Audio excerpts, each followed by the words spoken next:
Yes, it is correct. I think it's almost 3 months from the last hearing that we had. And I recall that from that first meeting, we asked the insurance companies concerned, Mr. Chair, certain information to submit the same to this committee. May I know if the information sought from the concerned insurance companies were duly submitted and received by this committee, Mr. Chair? Mr. Chair, Congressman Marcoleta, from the previous meeting of, I think, August 27, I think there was a motion for the Insurance Commission to submit the list of beneficiaries and the amount of insurance claim release. So, Comsec, may we know this was submitted to the committee? Mr. Chair, to date, we have not received anything from the Insurance Commission or any of the insurance companies despite several follow-ups to the Insurance Commission, Mr. Chair. Maybe hear from the Insurance Commission or anybody from the insurance companies as to why the documents were not submitted to the committee?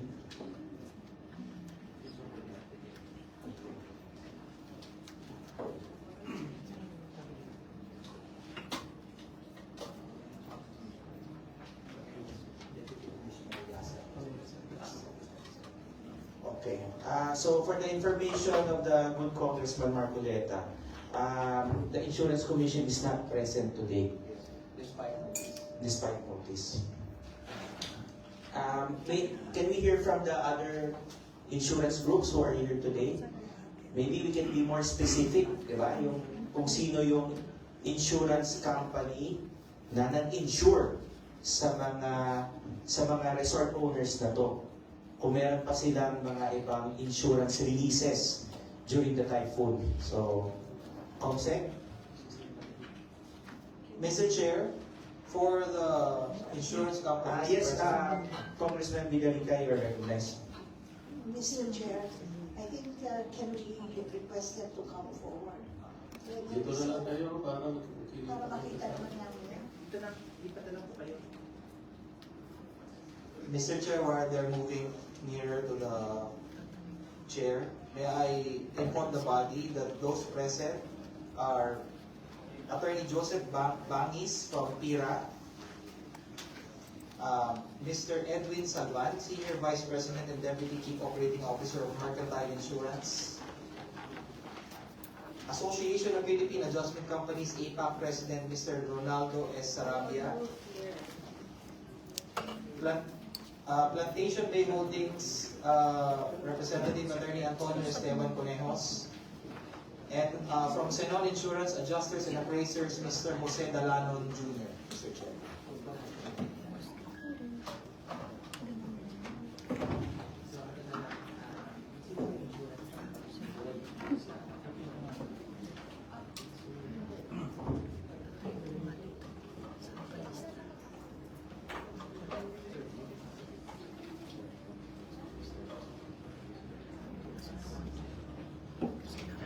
Sige, so may we hear siguro from the claimants kung sinong insurance company kayo nagpa-insure?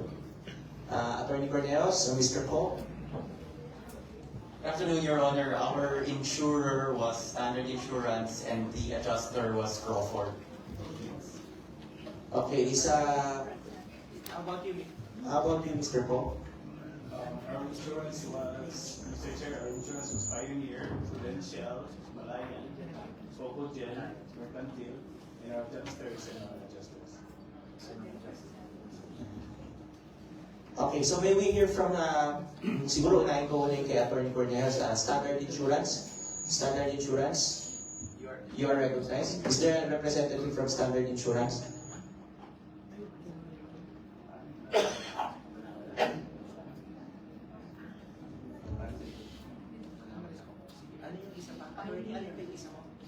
The adjuster po, Your Honor, was Crawford Philippines. Crawford Philippines.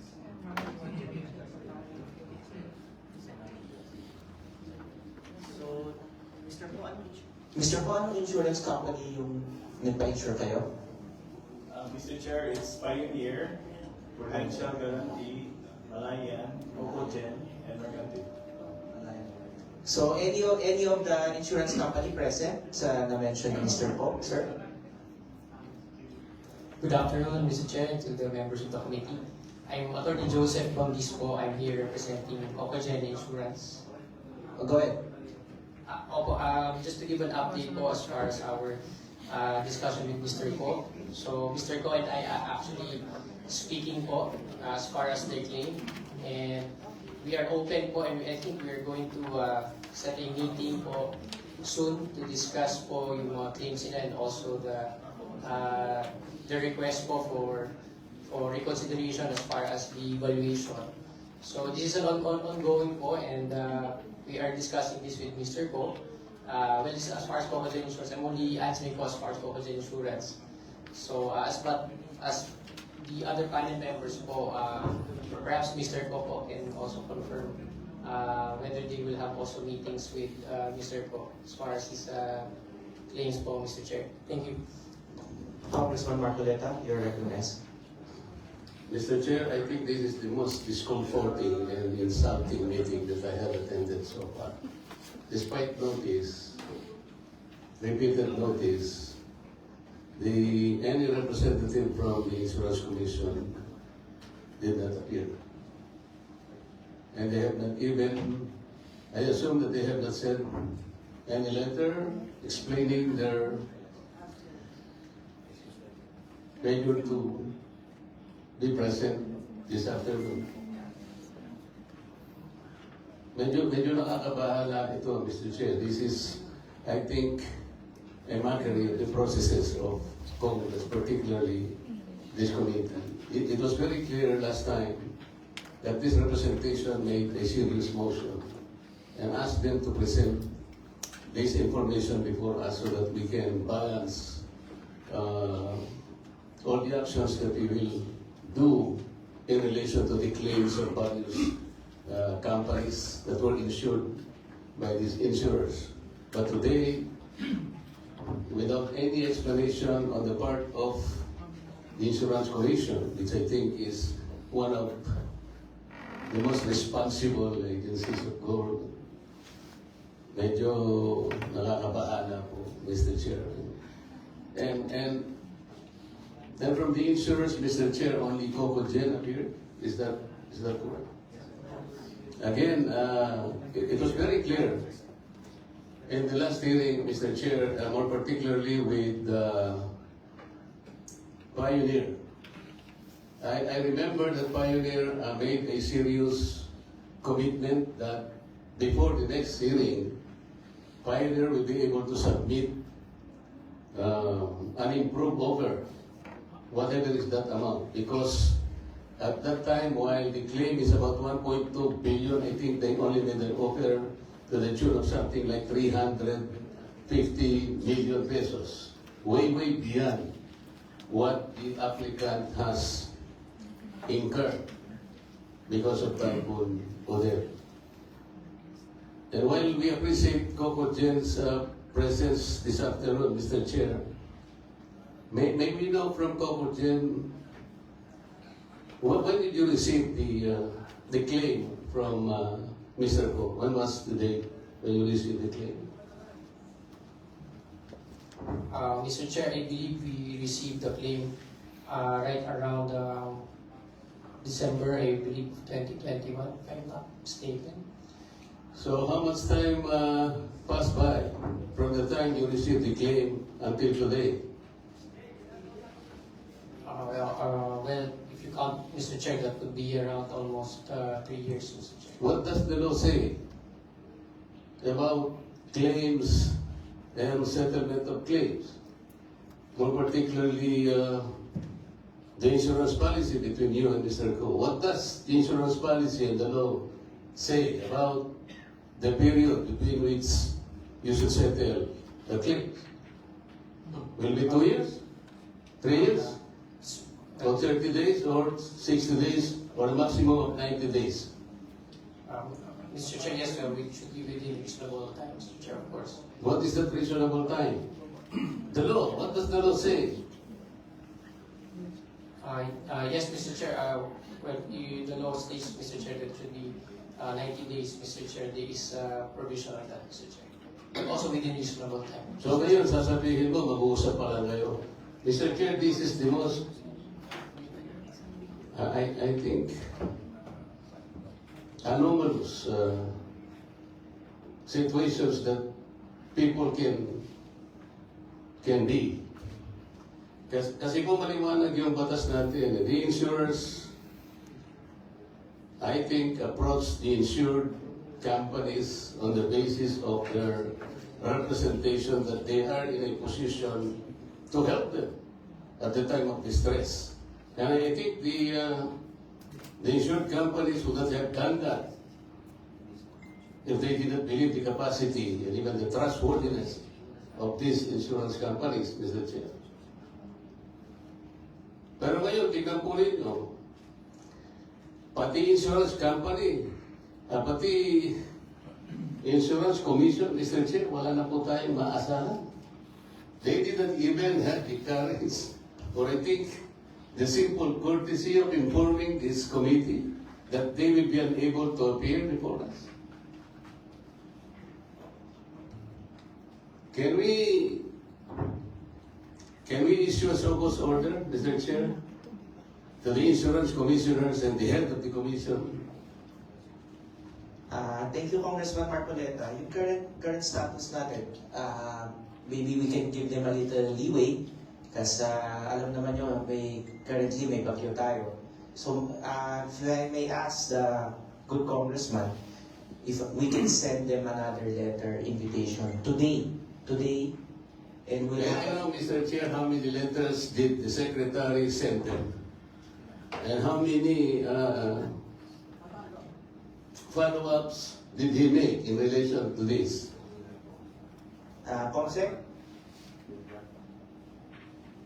Mr. Chair, we had one follow-up by email, several follow-ups by text messages, and for today's meeting, sir, we invited them via email also last week. And so, despite all this, invitations, follow-ups, through emails and text messages, we have not seen any shadow of them, Mr. Chair. Siguro po yung bagyo, hindi po natin pwedeng gamitin dahilan yun. We assume that they are responsible officers, Mr. Chair. Kahit na ma-representative lang, hindi sila pwedeng magpadala dito. Kahit na napakabait po ng chairman dito sa ating committee ito, hindi po nila dapat gawin yun.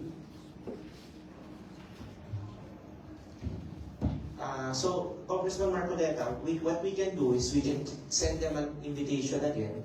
We can have another meeting next week. So, ako naman po, nakikiusap rin ako na bigyan natin sila ng isa pang chance. Invite natin itong mga insurance company. Maybe hindi nila na-receive yung email, etc. etc. But siguro, after tomorrow, after Monday, if we don't receive anything, yun na lang siguro yung will take yung other actions that the committee can take against them. On condition, Mr. Chair, that they will be able to present to this committee the most acceptable explanation that we will receive to them.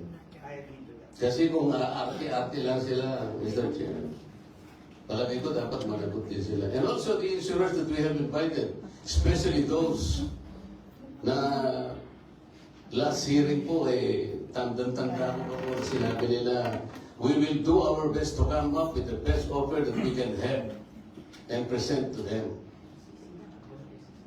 Pagkatapos bigla po silang mawawala. Sino naman po hindi? Yes, sir.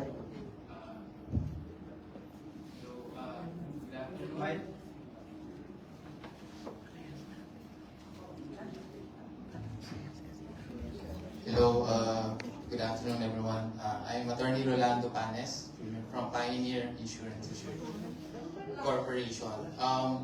Fortunately, our team from the operations are unable to join today, but based on information that I have, we've submitted a counter offer to Milco and Twin Towers. Unfortunately, it was again rejected. It was an improved offer. And we are set to have a meeting, I understand, tomorrow to further discuss. Mr. Chair, may I know if that counter offer was made after the August 27, 2024 meeting? Yes, Mr. Chair. Was it an improved offer? Yes, Mr. Chair. How much improved it was? Pwede bang sabihin mo, Mr. Ko, kung talagang improved talaga yun? Mr. Chair, allow us to explain. Pioneer offered us last week of October a revised offer increasing their offer from 24% to 26%. So 2% increase. And the meeting. No, Mr. Ko, after August 27, 2024, sinasabi ko, meron silang binigay sa'yo? Yes, Mr. October. October, last week of October. 2% increase. 2%. Eh, 2% lang pala. Paano naging improve offer naman yun? Tanda-tanda ko yung sinabi, we will do our best and we commit to present a much improved offer. Yun po yung pagkakasabi, or words to those effect. Eh, paano naman na-improve yung 2% naman? Please do not utilize this committee as a collection agency. Nakikiusap kami sa inyo na siguro yung there should be a commitment on your part na talagang magbayad kayo kasi the law is very clear eh. 90 or 30 days. Kung hindi makuha sa 30 days, dahil wala namang agreement, with agreement 60 days. Pero kung talagang wala mangyari despite the agreement or arbitration, by law you're required to pay them in 90 days. Ilang taon na po nakakaraan. At doon, huwag po rin yung gagawin. Mr. Chair, I think we were established several good facts in the last hearing. Yung pong mga association ng adjusters at saka mga brokers, hindi po sila mapananaligan na talagang objective yung kanilang assessment and their assistance to narrow the difference between the insured and the insurer or the insurance company, Mr. Chair. Kasi na-establish po natin the brokers and the adjusters are getting their fees from the insurance companies themselves. You do not bite the hands that feed you. You cannot be in a position to be objective. Kung ang pag-uusapan po yung interest ng company na inyong nire-represent vis-a-vis the interest of the insured. Kaya po ang pakikialam sana ng Insurance Commission ang importante dito eh. Sila pa ngayon ang wala.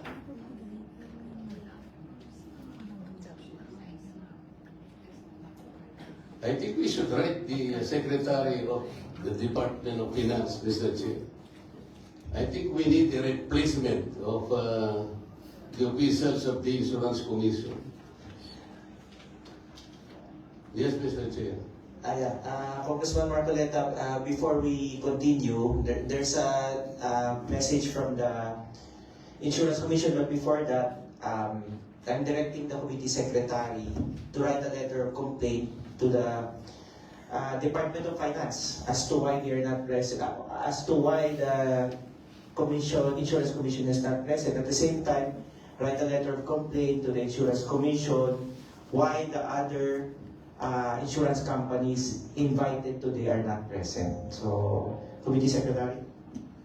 Yes, Mr. Chair, since they were absent, we again followed up their non-appearance today, and we got information via text message from the representative of Insurance Commission that their explanation, Mr. Chair, is that the following: there was a mix-up in the email and the DOF copy which they were furnished. I don't know what that means, Mr. Chair. And this morning lang daw natanggap. Commissioner, I assume of IC, has a prior appointment, but they will endeavor to send someone today, even if it's late. And that the information requested in the previous hearing, sir, will be submitted before the end of the month. Mr. Chair, that's all. Kanino po nanggaling yung message? Congressman Marcoleta. Kanino po nanggaling yung message? This is from Attorney May of the Insurance Commission, Mr. Chair. The liaison officer. Where is he? She is the liaison officer of the Insurance Commission to the House, Your Honor.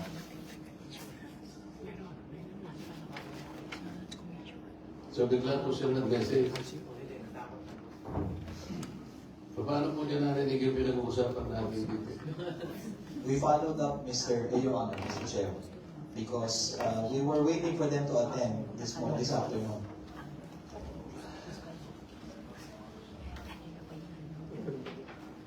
Do we have a quorum, Mr. Chair? Can we cite the insurance commissioner in contempt?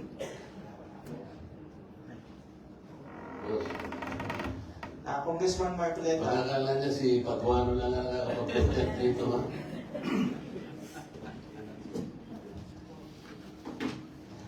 Congressman Marcoleta, maybe we can give them another chance. You have my commitment that I will personally contact the chairman of the Insurance Commission to ask him to come to appear. Hindi na pwedeng, this time hindi na pwedeng deputy. We have to ask the chairman to be here at our next hearing. And of course, I already directed the committee secretary to write letters to the Insurance Commission regarding the attendance of the other insurance companies that were invited today. Congressman Marcoleta. Yes, Mr. Chair, but for the benefit of our colleague, Honorable Tambuti, who just came in, he should be informed that despite several notices, several invites, and follow-up made by the Office of the COMSEC to the Insurance Commission, today, that even their shadow came and appeared before us. Kaya sinasabi ko po, kasi palagi nilang naisip, napakabait naman ang chairman niya, kahit hindi tayo dumating, hindi tayo. Kaya sinasabi ko lang, mabait po talaga, wala naman pong problema doon. Pero huwag niyo pong abusuhin yung kabaitan ng chairman, sapagkat importante naman po ang pinag-uusapan dito. Kaya nga po, sinasabi namin, kasi kung yung Quadcom nakakapag-content, hindi naman mas makapangyarihan ng Quadcom dito. Mas makapangyarihan tayo, Mr. Chair. Unang-una po, Congressman Honor, sinabi ko, pararating natin dito sa Secretary ng Finance na talagang iniinsulto na po tayo. Iksa naman lang kung isang kung isang notice lang. Sunod-sunod na notice po eh.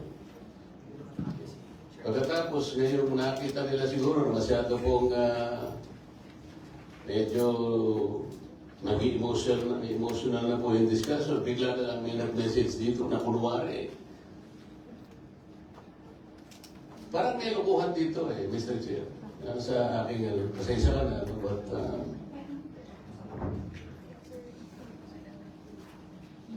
kung palalampasin natin ito, gumumuha tayo yung katawan mo. We're too busy also. Hindi naman kagaya nila masyadong busy. Tayo rin po, busy rin po tayo, Mr. Chair. Huwag nilang isipin na mas importante yung kanilang gawain at tayo ay wala ka kwenta-kwenta yung pinag-uusapan natin. Congressman Tambuti, you are recognized. Yes, Mr. Chair. I agree with share the opinion of the Honorable Marcoleta that resource persons, once they're asked to attend, that I think we should really mandate and ensure their presence, especially when their presence is needed to enlighten us on various bills. Kasi mamaya, mangyari naman dyan. Sasabihin na naman na, wala ko kami opinion dyan, di namin alam. Tapos na ipasabo natin dito sa committee. Magkaroon na naman po tayo ng problema. Sa akin naging experience, kung hindi po valid talaga yung rason nila, there's no reason. Kung importante pa yung oras nila, importante din naman yung oras natin.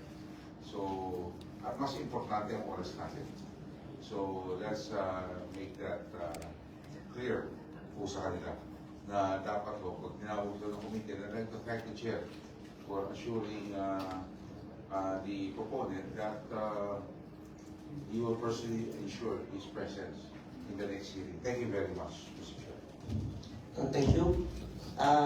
Comsec, can we get an assurance from the Insurance Commission that the next meeting, siguro hindi na natin papahabol yung papunta dito, but can we get a commitment from them that in next hearing natin, make sure that chairman will be here present. So can we get a commitment from them today? Yes, Mr. Chair, I will do so in no uncertain terms. Mr. Po? Sure.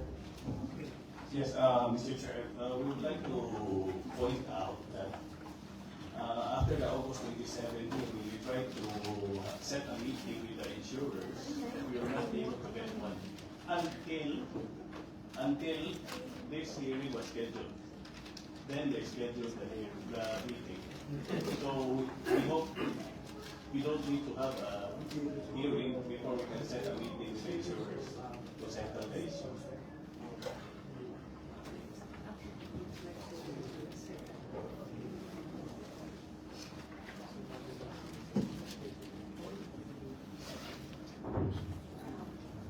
Lahat sila? Or just the ones present today? Lahat. So, okay, so,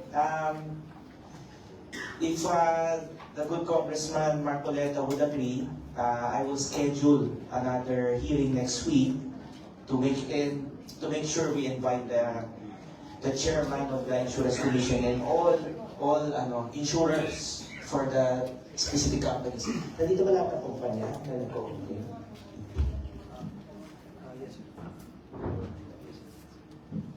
So,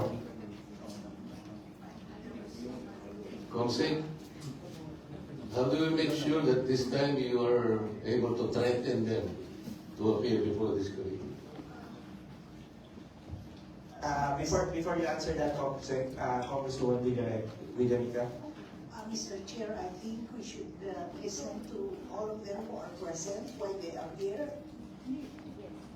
I think there are other representatives here from the insurance companies. Isa lang po kasi, madam, ang nandito, yung nasa hotel. Yung iba po ay kasapi sa mga brokers at saka mga... He's raising his hand. Yes, sir. Mr. Chair, good afternoon. We are representing Malayan Insurance. I am Martin Rosendo El Campos, and with me is Jose Martin Moreno. We are the legal counsels for Malayan Insurance. Mr. Chair. So, Mr. Ko, I think one of your insurers, Malia, Yes, Mr. Chair. do you have an explanation, sir, as to the claim of Mr. Ko? As far as we know, based on the information that was provided to us, there will be a meeting tomorrow for us to explain our improved version of the offer, Mr. Chair. And May we know this early how much improved is that offer? Kasi yung sa Pioneer, it's only 2% of the previous offer. Baka naman ang offer mo will be 92% more than the previous one. Then I think that will be accepted. Short of that, I think we are not improved offer. Let's be realistic, sir. So mag-uusap pa lang. as far as we know, Your Honor, yes, there will be a meeting tomorrow with the insured, Your Honor, Mr. Chair. Okay. Mr. Chair, kaya po talagang importante yung Insurance Commission nandito po.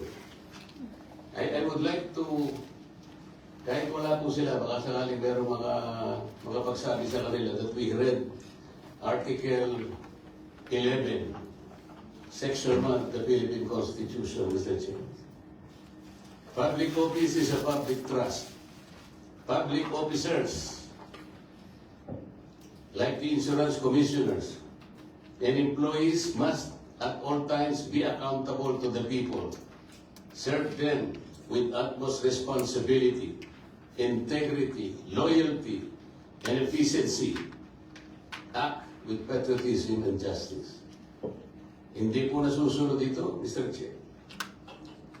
Lahat po kinukot itong constitutional provision na ito. Pero, kamukha kayo. Public office is a public trust. How can you trust these people, Mr. Chair? I'm sorry to be so emotional, pero akala ko po, yung pinag-usapan natin in the last hearing, and then when they committed that they will offer a much improved calculation to the claimants.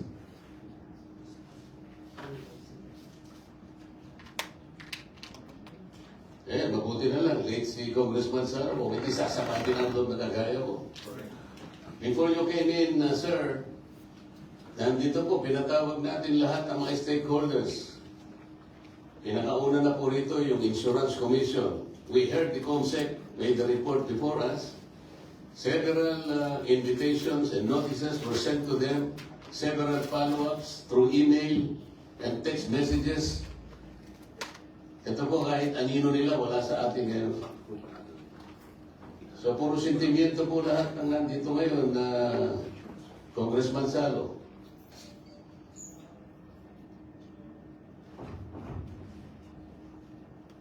Baka gusto mo sumano. Hindi, ako nagsabi na ako rin. Congressman Salo, you are recognized. Thank you very much, Chairman. Good afternoon to everyone, particularly to our Senator Marcoleta, to my fellow members of Congress. This is just a continuation, I suppose, of the previous discussion in which I myself had actively participated last time. I'm just wondering, sorry kasi na-miss ko, Mr. Chair, ano po ba yung update simula po nung nakarang hearing? May bago na po bang nangyari, Mr. Chair? Walang nangyari, ako nasasagot, Mr. Chair. Walang nangyari. Number one, yung pong motion made by this representation asking the Insurance Commission to provide information as to the payment of claims so far made by all insurance companies for our reference and review. Wala nga pong dumating na nandito. On the part of the insurance companies that were present last time, some, if not most of them, made firm commitment that they will submit improved offer to the claimants. Kasi nandito po yung pinag-uusapan. And during the last hearing, with your active participation, we were able to establish that the adjusters and the brokers are drawing their fees from the insurance companies, making them the most subjective and the most partial agents towards reconciling the differences between the two parties. As I have said, you will not fight the hands that feed you. So how can they be objective? So walang mangyayari po talaga ito, despite the firm language of the law, na kahit anong mangyari, hindi lalampas sa 90 days sana, bayaran mo na yung claim. Pero 2021 pa po yung audit. Ngayon po 2024, palagay ko 3 taon na yun, ang layo naman po sa 90 days. So pinipilit natin, mamagitan na yung Insurance Commission. Ito nga po ang nangyari. Wala po yung Insurance Commission. Ibig sabihin niyan, wala siya talagang interest na talagang ayusin ang settlement ng dalawa panig, Mr. Chair. Thank you. So, Mr. Chair, wala po representative ang Insurance Commission po ngayon. Wala pong representative ang Insurance Commission today. So, I'm just wondering ano yung pleasure po ng ating author in this particular, who is no less than the Senator Marcoleta. Mr. Chair, kaya po na sinabi ko, ang gusto ko sana, we should issue a show cause order to the Insurance Commission kung sino na inimbita natin, preparatory to citing them all in court. And we should write the Secretary of the Department of Finance na ganito po yung ating palaging nakukuha sa kanila kapag meron tayong inaayos na problema. At sabi po nila, busy-busy sila, parang tayo naman wala po tayong ginagawa. Can you imagine a notice coming from this committee, notice sending to one of the most responsible offices of this government on the basis of public office is a public trust. Ni anino po nila wala. Ni representative po wala. Ni text message po sa ating chairman wala. Kahit text message lang siguro. May nag-text po dito kanina, ewan ko po kung totoo yun. Dahil po yata sa bagyo, natakot ata sila. Saan mo din nakakita meron? So, Mr. Chair, I'm just wondering, sino po yung pwedeng sumagot po sa atin from the side ng government sa ngayon? Maliban po, of course, dun sa mga dumating, coming from the private sector, Mr. Chair. As of today, walang pwede sumagot. So I was asking our author if we could give them one more chance. Huwag na muna siguro tayo mag-issue ng mga show cause order kasi so maybe I can ask the author to give them at least until next week. We'll have another hearing. And the committee, the chairman and the committee secretary together with the whole team will make sure that the insurance commission will be present and also all insurance companies that are involved in the said yes sir, attorney. With your indulgence, Your Honor, I would like to point out Standard, our insurer is not here today. In the previous August 27 hearing, I don't recall that there was a representative or if there was one, parang nasa likod lang and he did not participate. So I share the frustration regarding the insurance commission, but perhaps the most tardy individual or the most tardy party is our insurer. We have also not heard anything from them even after the August 27 hearing.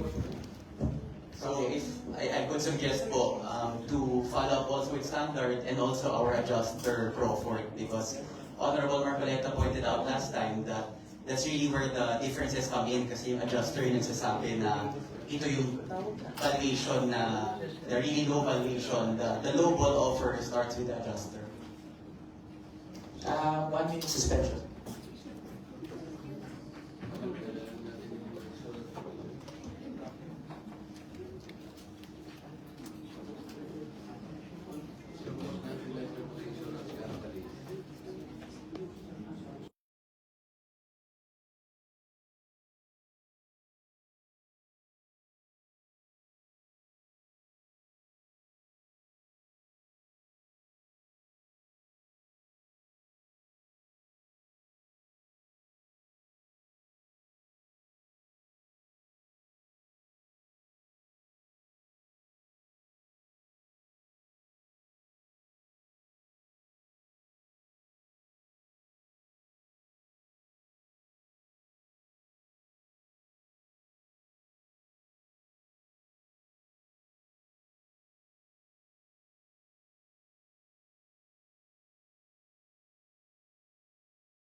resumes, Congressman Marcoleta.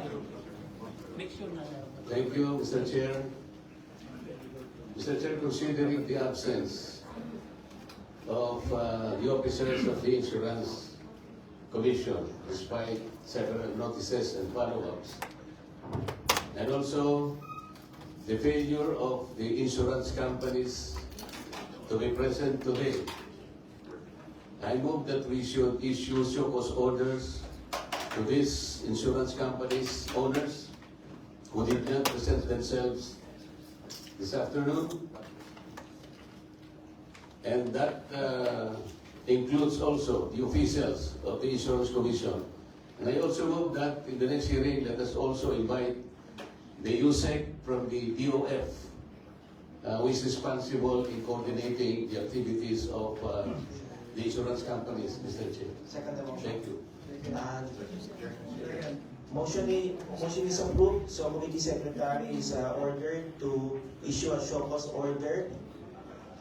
May we ask from the Congressman Marcoleta the officers and the company names of the insurance companies that we will issue the show cause order. So we will issue the company. I will issue the show cause order to the company owner, and company directors. Am I right, sir? And sa Insurance Commission naman, we'll issue Includes sa the officers. Congressman Saps, Includes the officers, Mr. Chair. officers, stockholders, All officers. Officers. only officers, Huwag nang only officers. officers. Okay. Okay, Committee Secretary, may you advise the committee kung sino yung mga company that we will issue the show cause order? Mr. Chair, just also, Chairman Kamuti. let's inform them that this is the second time that they did not show up at this time. So, Yung iba, second time, yung iba, ngayon lang, kasi last time nag-appear. So, how do we differentiate? but everybody knows that. Para we will have everybody, so we can finally settle the issue. Okay, so excluded yung present today. So excluded yung insurance companies that are present today. But may we ask also that you be present sa next hearing natin, sir? Mr. Chair, I want to, for us, our company market insurance to be recognized in today's meeting. I'm Edwin Salvador, the Chief Underwriting Officer of Meta. Next meeting. Okay, you are recognized, sir. Thank you, Mr. Chair. And definitely, we will be present on the next hearing. So, hindi na sa So, Congressman Marcoleta, sir. I think we are inviting the owners of the insurance companies themselves. Yes, pero wala na tayong show cause order on the insurance companies who are present today. But may we advise you also to invite your officers to be here next hearing. But the representatives of the insurance companies present should commit that they will inform the highest official of their companies, if not the owner, to please appear in the next hearing. That is our intention, Mr. Chair.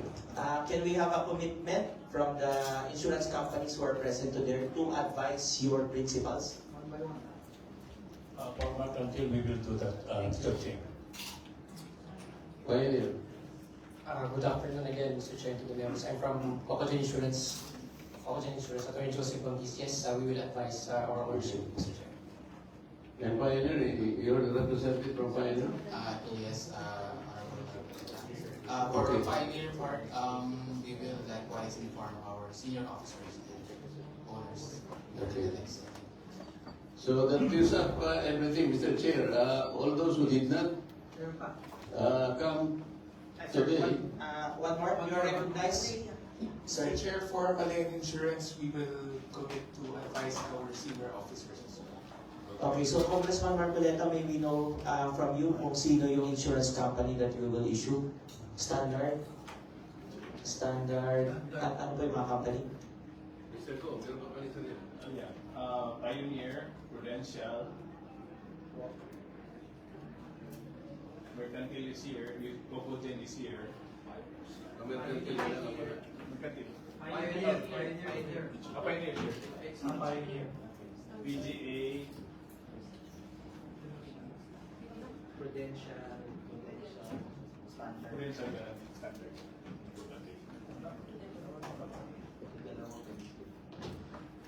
So your first order will be Prudential and Standard. Standard. All the rest present today as represented by their own councils, they all committed To advise, yes sir. to advise their principals to attend next hearing. Yes sir. Okay, thank you. Okay, if there's no any other concerns, Congressman Judicial, you're recognized. O, total nandito na tayo para di sayang yung mga oras niya from insurance companies. O, yung si Mr. Ko was mentioning kanina, hindi raw kayo nag-effort man lang to have a meeting. O, nag-effort daw kayo nung magkakaroon na tayo ng hearing ulit. Do you have a simple explanation to that? Based on my knowledge, Mr. Chair, there was supposed to be a meeting on November 15th, but it was rescheduled for tomorrow. And that schedule, that November 15th schedule Yun nga yung sinasabi niya eh, nag-ano kayo, biglaan na lang, nag-hearing na eh. Sabihin, sir, Mr. Ko, kailan ba yung last na supposedly mag-meeting kayo? Kailan ba natapos yung muling hearing? August? August, September, October, November. So, tapos bigla-bigla nga daw kayo, allegedly, na saka kayo maghahabol. Yung may ganito na. Ibig sabihin na, huwag mo na kami paikutan dito sa committee. What Mr. Ko is saying in the sentiments of this committee, we know what you're trying to do. Which is not the word. You have to give us an answer na don't give us the rundown na naku, biglang na-cancel, may ganito. Tapos November 15, tapos 3 months after, no, supposedly kayo na nag-asikaso na. The committee will catch up on you whatever you're trying to do. So, I think you should have answers for the next hearing. Hindi ba pwede yung ganyan na you're just gonna give us scathing answers, attorney? When will be our next hearing, Mr. Chair?